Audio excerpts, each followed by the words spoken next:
August 6th, 1945, 8:15 a.m. The morning was ordinary. People were commuting to work, students were clearing fire breaks. The air was humid with the heat of a Japanese summer. Then, a flash. Not just light, but a silent white glare that stripped the color from the world. In a single heartbeat, a city of 350,000 people was plunged into a nightmare. The center of the explosion reached temperatures hotter than the surface of the sun. Iron didn't just melt, it evaporated. Stone steps were etched with the permanent shadows of people sitting on them. Ghostly imprints of lives extinguished in a microsecond. When the black rain began to fall, the silence was replaced by a landscape that looked like the surface of the moon. 90% of the city was gone. Scientists around the globe reached a grim consensus. The radiation had poisoned the very earth. They predicted that for 75 years, not a single blade of grass would sprout from the scorched soil of Hiroshima. Part 2. The Defiance of the Hibakusha. But the experts didn't account for the Hibakusha, the survivors. Their resilience didn't wait for international aid or a government plan. It began in the dirt.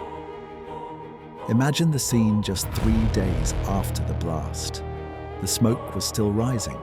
Most of the world assumed Hiroshima was a graveyard, but then a sound echoed through the charred streets, the rhythmic clack-clack of a streetcar.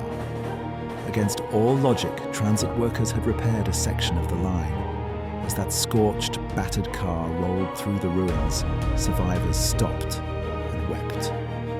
It wasn't just a ride, it was a pulse.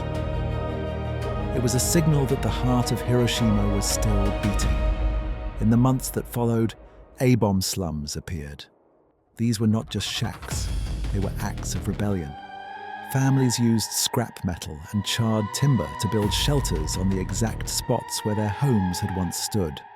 They refused to leave. They planted seeds in the poisoned soil, and by the following spring, to the world's amazement, oleander flowers began to bloom. The scientists were wrong. Life was coming back. Part 3. A Sacred Vow. By 1949, Hiroshima stood at a crossroads. Before the war, it had been a bustling military hub, a staging ground for imperial power. As the city looked toward the future, it faced a radical choice: rebuild as the fortress it once was, or become something the world had never seen. The answer came in the Hiroshima Peace Memorial City Construction Law. This wasn't just a dry piece of legislation, it was a spiritual pivot. The law took land once used for barracks and parade grounds and dedicated it eternally to peace. They decided to leave one building standing, the Genbaku Dome. It stood at the hypocenter, its skeletal iron frame reaching toward the sky like a plea. While some wanted it torn down to forget the pain, the city chose to keep it as a living scar. They weren't just building a city, they were building a message. Part 4. The People's Team. Rebirth was a struggle of the soul as much as the soil. The city was poor, and the trauma was deep. In 1950, a new symbol of hope emerged: the Hiroshima Toyo Carp baseball team. Unlike other teams backed by massive corporations, the Carp had no money.